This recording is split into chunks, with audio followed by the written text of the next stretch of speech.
বিসমিল্লাহির রহমানির রহিম। ফাজাইলে আমল 268 নম্বর পৃষ্ঠা। দোয়াটি এই, অর্থাৎ আমি ওই আল্লাহর নিকট ক্ষমা প্রার্থনা করিতেছি যিনি ব্যতীত আর কোনো মাবুদ নাই এবং তিনি চিরঞ্জীব চিরস্থায়ী, এবং আমি তাহার নিকট তওবা করিতেছি তিনটি বস্তু ব্যতীত সমস্ত দুনিয়া অভিশপ্ত। হযরত আবু হুরায়রা রাদিয়াল্লাহু তাআলা আনহু হইতে বর্ণিত আছে, হুজুরে আকরাম সাল্লাল্লাহু আলাইহি সাল্লাম বলেন, আল্লাহর জিকির ও উহার নিকটবর্তী জিনিসসমূহ এবং আলেম ও ইলমে দ্বীনের ছাত্র ব্যতীত দুনিয়া এবং দুনিয়ার মধ্যে যাহা কিছু আছে সব কিছুর উপর আল্লাহর লানত অভিশাপ অর্থাৎ আল্লাহর রহমত হইতে দূরে। উহার নিকটবর্তী হওয়ার দুইটি অর্থ হইতে পারে। প্রথম অর্থ হইল জিকিরের নিকটবর্তী হওয়া, অর্থাৎ যাহা জিকির হইতে সাহায্য করে, যেমন খাওয়া দাওয়া ও জীবন ধারণের জরুরি উপকরণ উহার অন্তর্ভুক্ত হইবে। দ্বিতীয় অর্থ হইল আল্লাহর নৈকট্য লাভের বস্তু, তখন যাবতীয় ইবাদতই ইহার অন্তর্ভুক্ত হইবে।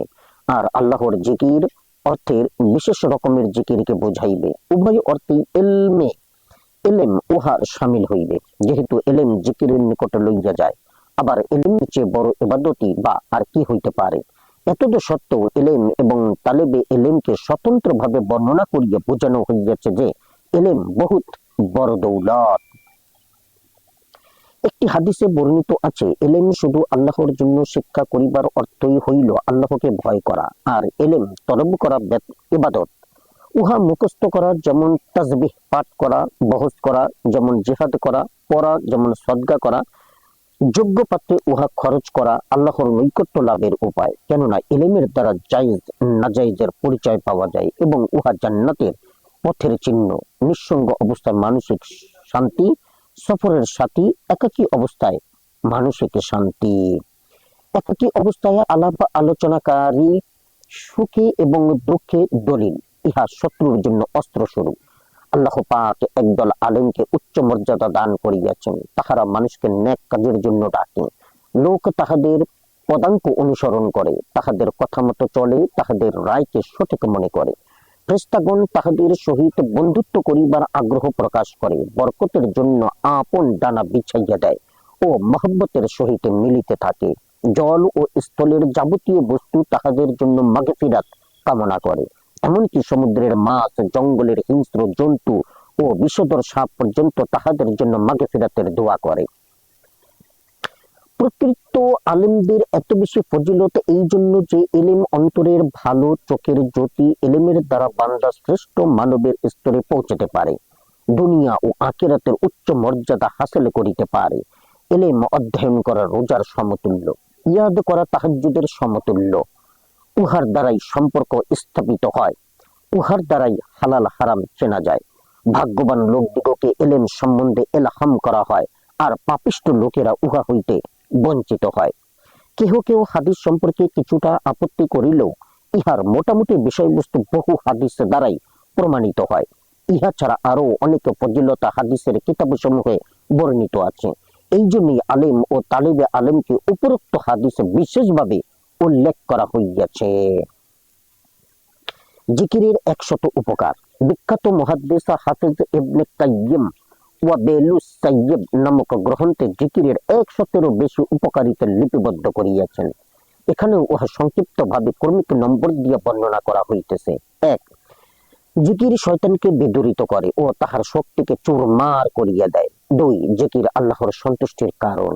3. জিকির অন্তর হইতে চিন্তা ফিকিরকে দূর করিয়া ফেলে। 4. অন্তরে শান্তি এবং প্রশস্ততা আনয়ন করে। 5. শরীর এবং অন্তরে শক্তি আনয়ন করে। 6. চেহারা ও অন্তরকে রোশন করিয়া দেয়। 7. রিজিক আকর্ষণ করে। 8. রিজিককারীকে প্রভাব ও কমনীয় পোশাক পরানো হয়, অর্থাৎ তাহাকে দেখিলে ভয় হয়, ভালো লাগে। 9. জিকির দ্বারা আল্লাহর মেহব্বত পয়দা হয়, আর এই মহব্বতই হইল ইসলামের রূহ এবং দিনের মারকাজ এবং সৌভাগ্য ও নাজাতের ভিত্তিমূল।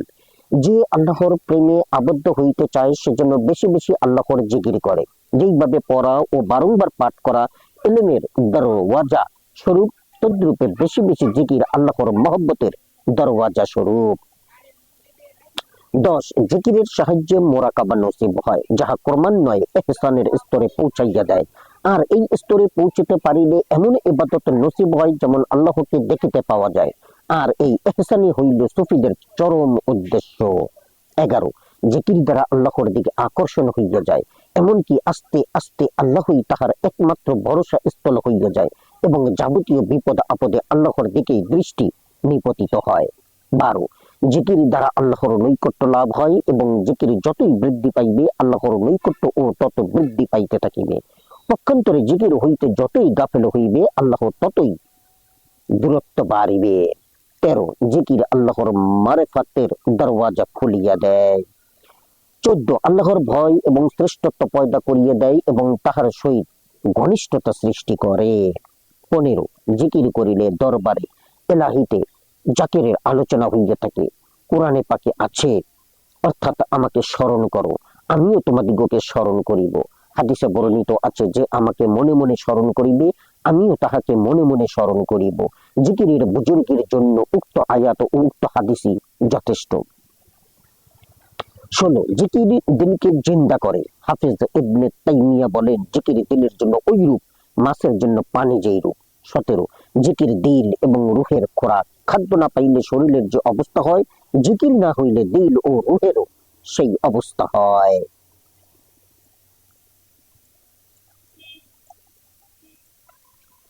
18 অন্তরকে মরিচা হইতে পরিষ্কার করিয়া দেয়।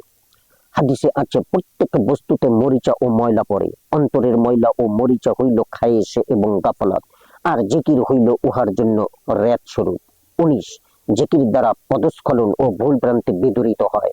20 গাফেলের অন্তরে আল্লাহ পাকের সঙ্গে যে অসম্পর্কের ভাব, জিকির দ্বারা উহা দূর হইয়া যায়। 21 বান্দার জিকির সমূহ আরশের চতুর্দিকে তাহার জিকির করিয়া চক্কর দিতে থাকে। 22 আরামের সময় আল্লাহর জিকির করিলে বিপদের সময় আল্লাহ পাক তাহাকে স্মরণ করিয়া থাকেন। 23 আল্লাহর আযাব হইতে নাজাতের উসিলা। 24 সাকিনা এবং রহমতর অবতীর্ণ হওয়ার কারণ। উপরন্তু ফেরেশতা জাকিরকে ঘিরিয়া ফেলে। 25 উহার বরকতে গীবত, চগলখড়ি, মিথ্যা, কটূক্তি এবং বাজে কথা হইতে জবান হেফাজতে থাকে, আর যে জিকির করে না সে বাজে কথায় লিপ্ত হইয়া পড়ে। 26 জিকিরের মজলিসে ফেরেশতাদের মজলিস, আর বাজে কথার মজলিস শয়তানের মজলিস। এখন যাহার যে রূপে ইচ্ছা স্বরূপ মজলিস পছন্দ করিতে পারে। 27 জিকিরের দরুন জাকেরও যেমন নেক বকত, তাহার নিকট যে বসে সেও নেক বকত, আর গাফেল নিজে যেমন বদবকত, তাহার নিকট যে বসে সেও বদবকত। 28 জিকির কিয়ামতের দিন অনুতাপ হইতে রক্ষা করিবে, আর যেখানে জিকির হয় না কিয়ামতের দিন ওই মজলিসে অনুতাপের কারণ হইবে। 29 জিকিরের সহিত যদি নির্জনে ক্রন্দনও করা যায়, তবে কিয়ামতের ভীষণ রৌদ্রতাপে যখন মানুষের দিশাহারা হইয়া যাইবে, তখন সে আরশের নিচে ছায়া পাইবে। 30 আল্লাহর দরবারে চলিলে যাহা পাওয়া যায়, না চাহিয়ে শুধু জিকিরে লিপ্ত থাকিলে তাহার চেয়ে বেশি পাওয়া যায়। যেমন হাদিসে কুদসিতে আছে, যে ব্যক্তি জিকিরের দরুন কিছু প্রার্থনা করিতে পারিল না, আমি তাহাকে প্রার্থনাকারীর চেয়ে বেশি প্রদান করিয়া থাকি। 31 সবচেয়ে সহজ ইবাদত হওয়া সত্ত্বেও সমস্ত ইবাদত হইতে উত্তম, যেহেতু শরীরের অন্যান্য অঙ্গ প্রত্যঙ্গ নাড়াচাড়া করিবার চেয়ে জিহ্বা নাড়াচাড়া করা খুব সহজ। 32 জিকির বেহেশতের চারা গাছের সমতুল্য। 33 যত বেশি দান, বকশিশ ও নিয়ামতের ওয়াদা জিকিরের উপর করা হইয়াছে, তত বেশি অন্য কোন ইবাদতের উপর নাই। যেমন একটি হাদিসে বর্ণিত আছে, যে ব্যক্তি লা ইলাহা ইল্লাল্লাহু ওয়াহদাহু লা শারীকা লাহু লাহুল মুলকু ওয়া লাহুল হামদু ওয়া হুয়া আলা কুল্লি শাইইন কাদির, কোন দিন 100 বার পড়িবে, তাহার 10টি গোলাম আজাদ করিবার সওয়াব হইবে এবং সন্ধ্যা পর্যন্ত সে শয়তান হইতে হেফাজতে থাকিবে। যে ব্যক্তি তাহার চেয়ে বেশি আমল করিবে, সে ব্যতীত অন্য কোন লোক তাহার চেয়ে সেই দিন উত্তম হইবে না। 34 সর্বদা জিকির করিলে আপন সত্তাকে মানুষ ভুলে না। সত্তাকে ভুলিয়ে যাওয়ার অর্থই হইল আল্লাহকে ভুলিয়ে যাওয়া। আল্লাহ পাক বলেন, যাহারা আল্লাহকে ভুলিয়ে গিয়েছে তোমরা তাহাদের মতো হইও না। মূলত আল্লাহ পাক তাহাদের নফসকে ভুলাইয়া দিয়েছেন, উহারাই ফাসিক। সূরা হাসর। বস্তুত মানুষ আপন নফসকে ভুলিয়ে গেলেই উহা তাহার ধ্বংসের কারণ হইয়া দাঁড়ায়। যেমন কোন ব্যক্তি যদি বাগান বা ক্ষেত খামার করিয়া উহাকে ভুলিয়া যায়, অর্থাৎ উহার রক্ষণাবেক্ষণ না করে, তবে উহা নিশ্চয়ই বিনাশ হইয়া যাইবে। জিহ্বাকে আল্লাহর জিকির দ্বারা তাজা রাখিলেই আত্মবিনাশ হইতে রক্ষা পাওয়া যায়। ভীষণ পিপাসার সময় ঠান্ডা পানি যেমন প্রিয়, ক্ষুধার্ত মানুষের জন্য খাদ্য যেমন প্রিয়, তীব্র গরম ও শীতের সময় ঘর বাড়ি এবং পোশাক পরিচ্ছদ যেমন প্রিয়, আল্লাহর জিকির তদ্রূপ এবং তাহার চেয়েও বেশি প্রিয় হইতে হইবে। কেননা ওই সব বস্তু না হইলে শুধু নশ্বর শরীরই ধ্বংস হওয়ার আশঙ্কা, অথচ রূহ এবং আত্মা ধ্বংস হওয়ার তুলনায় উহা অতি তুচ্ছ। 35, মানুষ যে অবস্থায় থাকুক না কেন, ঘরে বাহিরে, সুস্থতায় অসুস্থতায়, সুখে দুঃখে, অর্থাৎ সর্বাবস্থায় জিকির মানুষের উন্নতি সাধন করে। এমন আর কোন বস্তু নাই যাহা সর্বাবস্থায় মানুষের কাজে আছে, এমনকি যাহার অন্তর জিকিরের আলোকে আলোকিত। ঘুমন্ত অবস্থায় সে গাফেল রাত্রি জাগরণকারী অপেক্ষা উত্তম। 36, জিকিরের নূর দুনিয়াতেও সঙ্গে থাকে, কবরেও সঙ্গে থাকে এবং পুলসেরাতা পার হইবার সময়ও উহা আগে আগে থাকিবে। আল্লাহ পাক ইরশাদ করেন, যে ব্যক্তি প্রথমে মুর্দা অর্থাৎ পথভ্রষ্ট ছিল, অতঃপর আমি তাহাকে জীবিত অর্থাৎ মুসলমান বানাইলাম এবং তাহার জন্য এমন একটি নূরের ব্যবস্থা করিলাম যার দ্বারা সে লোকের নিকটে চলাফেরা করে, এমন ব্যক্তি কি ওই ব্যক্তির মতো হইতে পারে যে গুমরাহির অন্ধকারে পড়িয়া এমন ভাবে হাবুডুবু খাইতেছে যে সেখানে হইতে আর উঠিতেই পারিতেছে না। আয়াতে বর্ণিত প্রথম ব্যক্তি মুমিন, যে আল্লাহর উপর ঈমান রাখে এবং তাহার প্রেম, মারিফাত ও জিকিরের দ্বারা উহার অন্তর আলোকিত। আর দ্বিতীয় ব্যক্তি ওইসব নিয়ামত হইতে বঞ্চিত। বাস্তবিক পক্ষে এর নূর অত্যন্ত গুরুত্বপূর্ণ বস্তু এবং উহাই কামিয়াবির একমাত্র চাবিকাঠি। এই জন্যই নবী করিম সাল্লাল্লাহু আলাইহি ওয়াসাল্লাম এই নূরের প্রার্থনায় অত্যন্ত গুরুত্ব আরোপ করিতেন এবং প্রত্যেকটি অঙ্গ প্রত্যঙ্গে এই নূর কামনা করিতেন। যেমন হুজুর সাল্লাল্লাহু আলাইহি ওয়াসাল্লাম প্রার্থনা করিতেন, হে আল্লাহ, তুমি আমার অস্থি, মাংসে, চর্মে, পশমে, চক্ষু এবং কর্ণে, উপরে নিচে, ডানে বামে, সম্মুখে পিছনে নূরের দ্বারা নূরান্বিত করিয়া দাও। এমনকি এই দোয়া করিতেন যে, হে আল্লাহ, তুমি আমার আপাতমস্তক নূরের দ্বারা ভর্তি করিয়া দাও, যেন আমি স্বয়ং নূর বানিয়া যাই। ওই নূর অনুসারে আমলের মধ্যে নূর পয়দা হয়। এমনকি অনেকের আমল সূর্যের মতো জ্যোতির্ময় হইয়া আসমানে পৌঁছিয়া থাকে, আর ওইরূপ নূরই কিয়ামতের দিবসে তাহার মুখমণ্ডলে ঝলমল করিতে থাকিবে। 37, জিকির মারিফতের মূলনীতি এবং সমস্ত সুফিয়ায়ে কেরামের তরিকার মধ্যে প্রচলিত, যাহার জন্য জিকিরের দরওয়াজা খোলা রহিয়াছে, অতঃপর সে যাহাই কামনা করে তাহাই পায়, যেহেতু আল্লাহর দরবারে কোনো জিনিসের অভাব নাই। 38, মানুষের অন্তরের মণিকোঠায় একটি বিশেষ স্থান রহিয়াছে যা জিকিরে ইলাহি ব্যতীত অন্য কোনো জিনিস দ্বারা পূর্ণ হয় না। আর এই জিকির যখন অন্তরে বদ্ধমূল হইয়া যায়, তখন শুধু সেই স্থানটিকেই নয়, বরং জিকির কারণে ওয়ালাকে ধন দৌলতে ব্যতীতই ধনী করিয়া দেয় এবং স্বগোত্রীয় লোকজন ছাড়া আমাদের নিকট তাহাকে সম্মানিত করিয়া দেয় এবং রাজস্ব ব্যতীত তাহাকে বাদশাহ বানাইয়া দেয়। পক্ষান্তরে যে জিকির হইতে গাফেল থাকে, সে গোষ্ঠী বুনিয়াদ, ধন সম্পদ এবং রাষ্ট্রীয় ক্ষমতার অধিকারী হইয়াও লাঞ্ছিত ও অপমানিত হয়। 39, জিকির বিক্ষিপ্ত বস্তুসমূহকে একত্রিত ও একত্রিত বস্তুসমূহকে বিক্ষিপ্ত করিয়া দেয়। বিক্ষিপ্তকে একত্রিত করিবার অর্থ এই যে মানুষের অন্তরে যে সমস্ত আজে বাজে চিন্তা ও ফিকির উহাকে পরেশান করিয়া তোলে, জিকির ওইসবকে দূর করিয়া একাগ্রতা ও শান্তি পয়দা করিয়া দেয়। একগ্রীভূতকে বিক্ষিপ্ত করিবার অর্থ এই যে মানুষের অন্তরে যে সমস্ত চিন্তা ফিকির এবং পাপরাশি পুঞ্জীভূত হইয়া থাকে, ওইসব বিদ্রুত করিয়া দেয় এবং শয়তানের সৈন্য বাহিনীকে অন্তরে হইতে তাড়াইয়া দেয়। আবার দূরবর্তী অর্থাৎ পরকালকে নিকটবর্তী ও নিকটবর্তী দুনিয়াকে দূরবর্তী করিয়া দেয়। 40, জিকির মানুষকে অন্তরকে নিদ্রা হইতে জাগ্রত এবং গাফলত হইতে সতর্ক করিয়া দেয় এবং মানুষের অন্তর যতক্ষণ পর্যন্ত অসতর্ক থাকে আপন লাভালাভে খুয়াইতে থাকে। 41, জিকির একটি বৃক্ষ, উহাতে মারিফতের ফল ফলিয়া থাকে। সুফিয়ানদের পরিভাষায় উহাকে মাকাম এবং হাল বলা হয়। জিকির যত বেশি হইবে, এই বৃক্ষের শিকড়ও তত মজবুত হইবে এবং শিকড় যত মজবুত হইবে, বৃক্ষে তত বেশি ফল ফলিবে। 42, জিকির দ্বারা সেই আল্লাহ পাকের নৈকট্য লাভ হয়। যাহার জিকির করা হয় উপরন্তু তাহার সঙ্গ লাভ হয়, যেমন আল্লাহ পাক ফরমাইয়াছেন, অর্থাৎ আল্লাহ মুত্তাকিনদের সাথেই রহিয়াছেন। হাদিসে শরীফে বর্ণিত আছে, বান্দা যতক্ষণ পর্যন্ত আমার জিকির করিতে থাকে ততক্ষণ আমি তাহার সাথে থাকি। অন্যত্র বর্ণিত আছে যে আমার জিকির করে সে আমারই লোক, তাহাকে আমি সেও রহমত হইতে দূরে রাখি না। তাহারা যদি গুনাহ হইতে তওবা করে তবে আমি তাহাদের বন্ধু, আর যদি তওবা না করে তবে আমি তাহাদের চিকিৎসক, অর্থাৎ তাহাদিগকে বিভিন্ন প্রকার পেরেশানিতে লিপ্ত করিয়া গুনাহ হইতে পবিত্র করিয়া লই।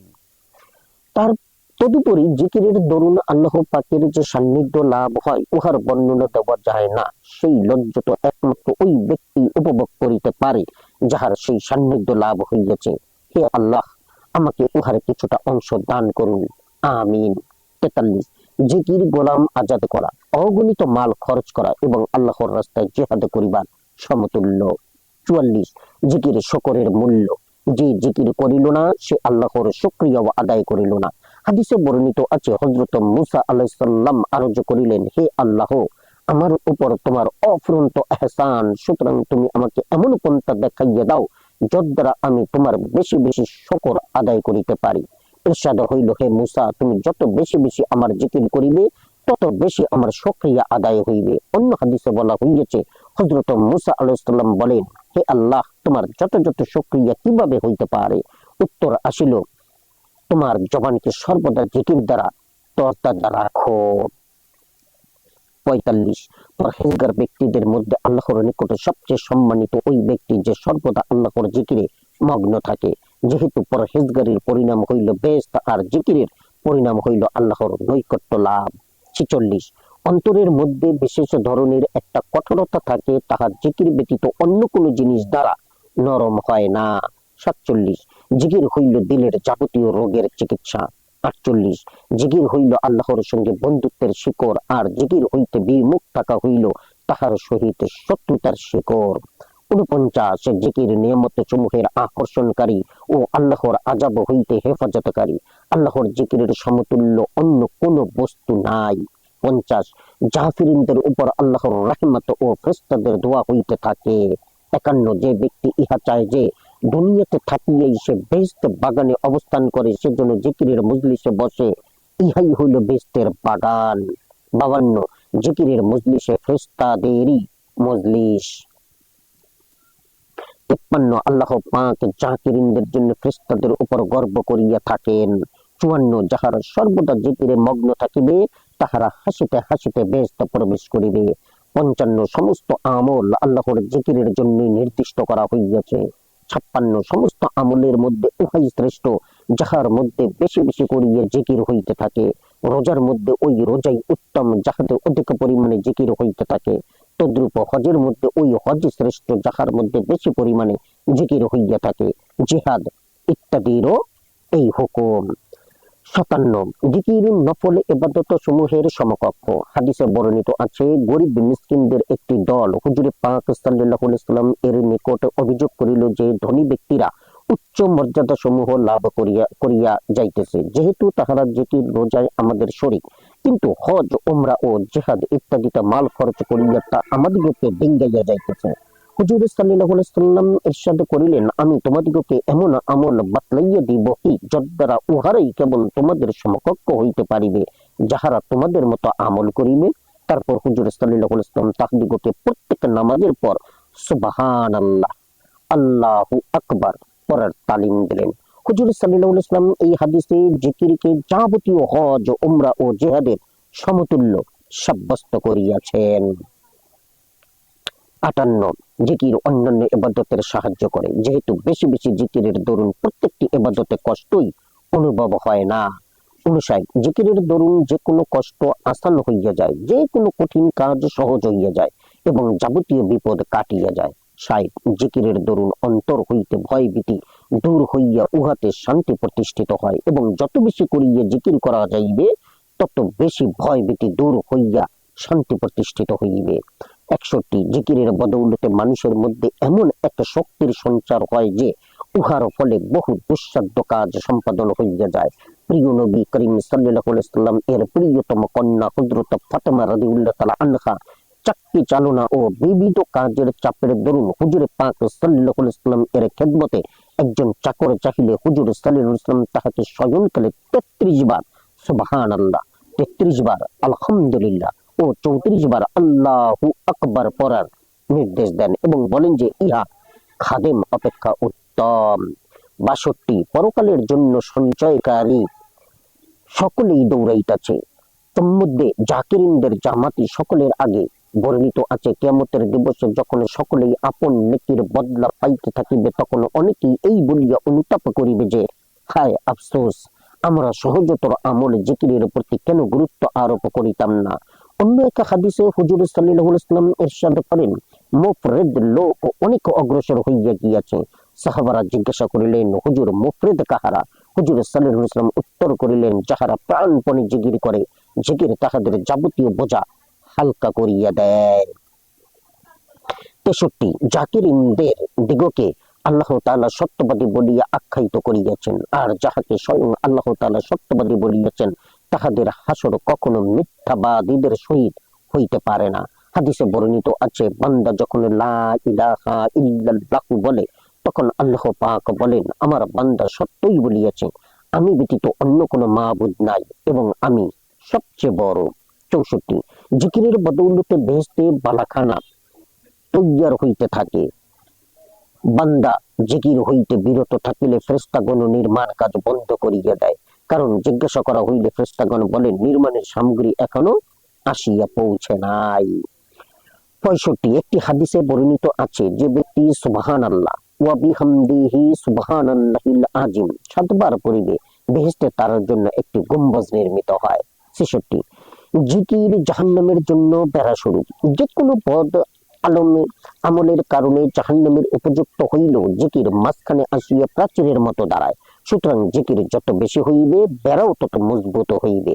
67 জাকিরিনদের জন্য ফেরেশতাগণ ক্ষমা প্রার্থনা করেন। হযরত আমর বিন আস রাদিয়াল্লাহু তাআলা আনহু বলেন বান্দা যখন সুবহানাল্লাহি ওয়া বিহামদিহি অথবা আলহামদুলিল্লাহি রাব্বিল আলামিন বলে তখন ফেরেশতাগণ দোয়া করেন যে হে আল্লাহ তাহাকে ক্ষমা করো। 68 যে পাহাড় অথবা ময়দানে আল্লাহর জিকির করা হয় সে অন্যের উপর গর্ব করিয়া থাকে। যেমন হাদিসে বর্ণিত আছে এক পাহাড় অন্য পাহাড়কে ডাকিয়া বলে আজ তোমার উপর দিয়ে কোন জিকিরকারী অতিক্রম করিয়াছে কি? হ্যাঁ, বাচক উত্তর শুনিলে সে খুব খুশি হয়। 69 বেশি বেশি করিয়া জিকির করা মুনাফিকি হইতে মুক্ত থাকার সনদ স্বরূপ, কারণ মুনাফিকদের পরিচয় আল্লাহ পাক এইভাবে দিয়েছেন তাহারা আল্লাহ তাআলার জিকির খুব কমই করিয়া থাকে। যেহেতু কাব আহবার রাদিয়াল্লাহু তাআলা আনহু বলেন যে প্রচুর পরিমাণে জিকির করিবে সে নেফাক হইতে মুক্ত। 70 সমস্ত নেক আমলের মোকাবেলায় জিকিরের মধ্যে একটি বিশেষ ধরনের লজ্জত রহিয়াছে। মালিক বিন দিনার রাহিমাল্লাহু বলেন লজ্জত হাসিলকারীদের জন্য জিকিরের চেয়ে লজ্জতের বস্তু আর কিছুই নাই। 71 জাকিরিনদের চেহারা দুনিয়াতেও নুরানি থাকিবে আখিরাতেও নুরানি হইবে। 72 যেই ব্যক্তি পথে ঘাটে ঘরে বাইরে দেশে বিদেশে দেশি বিদেশি করিয়া জিকির করিতে থাকিবে কিয়ামতের দিন তত বেশি তাহার জন্য সাক্ষ্যদাতা হইবে। কোরআন মজিদে বর্ণিত আছে সেই দিন জমিনে স্বীয় খবর সমূহ বর্ণনা করিয়া দিবে। আয়াতের ব্যাখ্যায় হুজুর সাল্লাল্লাহু আলাইহি ওয়াসাল্লাম বলেন কি খবর দিবে তোমরা কি তা জানো? সাহাবারা নিজেদের অজ্ঞতা প্রকাশ করিলে হুজুর সাল্লাল্লাহু আলাইহি ওয়াসাল্লাম বলিলেন মেয়ে এবং পুরুষ লোক জমিনের যেই অংশে যেই সময় যেই কাজ করিয়া থাকুক না কেন ভালো হোক বা মন্দ হোক সে বলিয়া দিবে। এই জন্য বিভিন্ন স্থানে খুব বেশি বেশি করিয়া জিকির করা উচিত, তবে সাক্ষীও বেশি বেশি পাওয়া যাইবে। 73 জিহ্বা যতক্ষণ আল্লাহর জিকিরে থাকিবে ততক্ষণই গীবত শোকায়িত পরনিন্দা বেহুদা কথা হইতে বিরত থাকিবে। কেননা জিহ্বা কোনোদিনই চুপ থাকে না, হয় জিকিরে রত থাকিবে না হয় বাজে কথায় রত থাকিবে। অন্তরের অবস্থাও তো দ্রুপ, যদি আল্লাহর প্রেমে লিপ্ত না থাকে তবে নিশ্চয়ই কোনো মাকলুকের প্রেমে লিপ্ত থাকিবে। 74 শয়তান মানুষের প্রকাশ্য শত্রু, চতুর্দিক হইতে তাহাকে চক্রান্তের বেড়া জেলে ঘিরিয়া রাখে। শয়তানের ওইসব কুচক্রী বাহিনীকে হটাইবার জন্য জিকিরের মতো হাতিয়ার আর কিছুই নাই। এই জন্যই শয়তানের চক্রান্ত হইতে বাঁচিবার জন্য বিভিন্ন হাদিসে বহু দোয়া শিক্ষা দেওয়া হইয়াছে, যাহা পাঠ করিলে শয়তান কাছেও আসিতে পারে না এবং শয়নকালে পাঠ করিলে সমস্ত রাত্রি নিরাপদ থাকা যায়। হাফেজ ইবনে কাইয়্যিম এইরূপ অনেক দোয়ার উল্লেখ করিয়াছেন, যাহার তৌফিক হইবে তাহার জন্য যাহা বর্ণিত হইয়াছে উহাই যথেষ্ট, আর যাহার তৌফিক হইবে না তাহার জন্য হাজার ফজিলত বর্ণনা করিলেও উহা কোনো কাজে আসিবে না। দ্বিতীয় অধ্যায়, কালেমায়ে তাইয়্যিবার ফজিলত।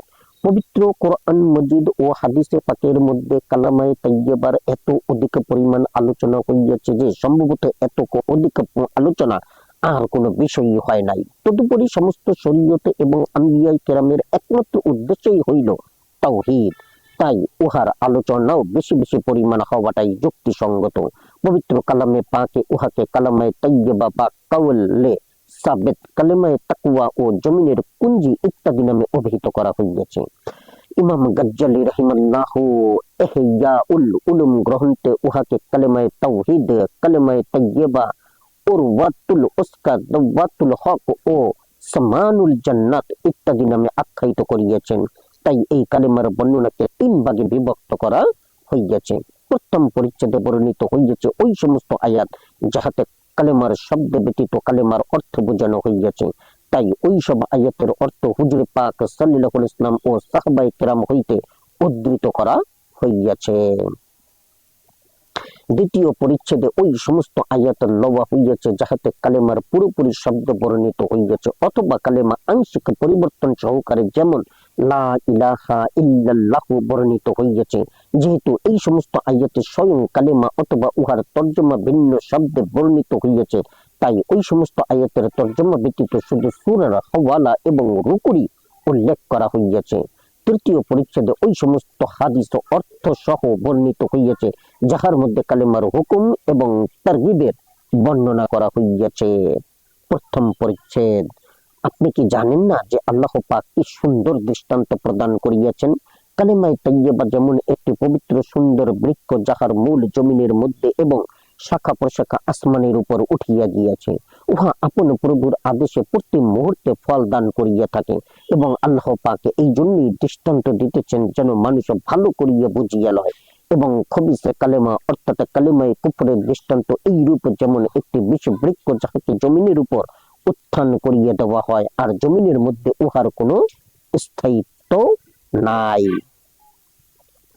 হযরত ইবনে আব্বাস রাদিয়াল্লাহু তাআলা আনহু বলেন, কালেমায়ে তাইয়্যিবা অর্থ কালেমায়ে শাহাদাত, আশহাদু আল্লা ইলাহা ইল্লাল্লাহ, যাহার শিকড় মুমিনের অন্তরে আর উহার শাখা প্রশাখা আসমানের উপর, যদ্বারা মুমিনের আমল আসমান পর্যন্ত পৌঁছিয়া যায়। আর শিরককেই কালেমায়ে খবিসা বলা হয়, যাহার সহিত কোনো আমল কবুল হয় না।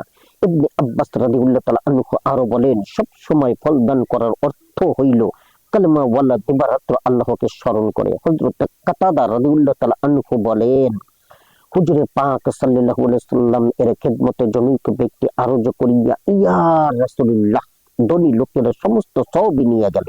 হুজুর সাল্লাল্লাহু আলাইহি সাল্লাম উত্তর করিলেন, দেখো, কোন ব্যক্তি রাশি রাশি ধন সম্পদ উপর নিচে স্তূপীকৃত করিলে উহা আসমান পর্যন্ত পৌঁছতে পারিবে কি? আমি তোমাকে এমন জিনিস শিক্ষা দিতেছি যাহার শিকড় জমিনে আর শাখাসমূহ আসমানের উপর। অর্থাৎ প্রত্যেক নামাজের পর 10 বার করিয়া লা ইলাহা ইল্লাল্লাহু আল্লাহু আকবার ও সুবহানাল্লাহি আলহামদুলিল্লাহি পড়িতে থাকিবে। ইহার শিকড় জমিনে আর শাখা প্রশাখা আসমানের উপর। যে ব্যক্তি ইজ্জত হাসিল করিতে চায় সেজন্য আল্লাহর নিকট হইতে ইজ্জত হাসিল করে। যেহেতু সমস্ত সম্মান এবং ইজ্জত একমাত্র আল্লাহরই জন্য, পবিত্র কালেমা এবং নেক আমল তাহার দরবার পর্যন্ত পৌঁছায়। সূরা ফাতির। অধিকাংশ মুফাসসিরিনদের মতে পবিত্র কালেমা অর্থ লা ইলাহা ইল্লাল্লাহ, আবার কাহারো মতে উহার অর্থ তাসবিহাতের কালেমা সমূহ। তোমার প্রতিপালকের কালেমা সততা ও ইনসাফের দিকে দিয়া পরিপূর্ণ। হযরত আনাস রাদিয়াল্লাহু তাআলা আনহু হুজুর সাল্লাল্লাহু আলাইহি ওয়াসাল্লাম হইতে বর্ণনা করেন, প্রতিপালকের কালেমার অর্থ হইল লা ইলাহা ইল্লাল্লাহ। আবার অনেকের মতে উহার অর্থ হইল কালামুল্লাহ শরীফ।